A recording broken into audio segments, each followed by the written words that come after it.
background, both in the military, your, just sort of upbringing, the way that you have, shown up in the world, how does that inform the way that you advise businesses and you do consulting?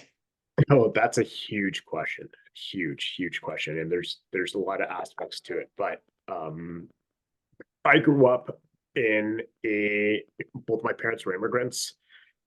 There was financial scarcity. There's a high level of discipline.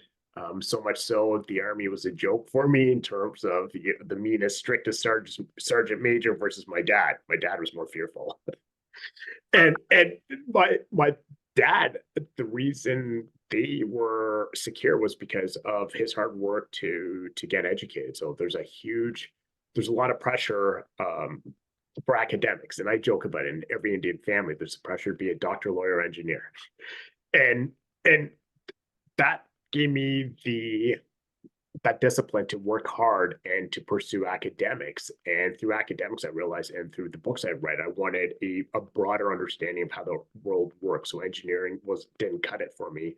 Economics gave me that wider understanding. So from that and from other different traumas that I acquired, I started pursuing cognitive behavioral therapy to deal with a high level of anxiety in my 20s, which just started teaching me about people in a whole bigger way.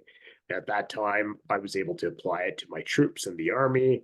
Later, as I did my master's in management, applied that and had my little laboratory for all these things. And as I applied what I learned and what I understood, how big that people element was in terms of understanding myself, understanding others, understanding psychology, management, leadership, bringing that all together with those technical aspects and problem solving. The biggest part of all this was, as a combat engineer and later an army engineer officer, we are the problem solvers on the front lines. There is no, oh, give me until tomorrow. When you've got that firm deadline for the mission, everybody's relying on you. You need to get it done.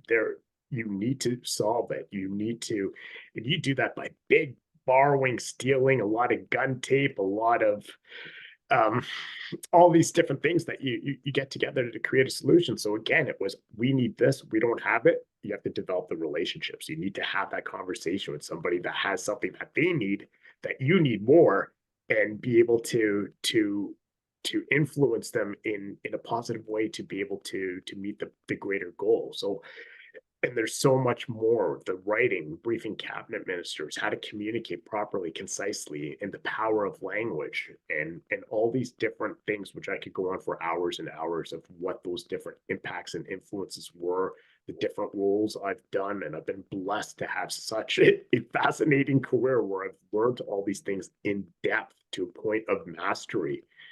And that's brought me to understand money, risk, people, process, governance, stakeholder management.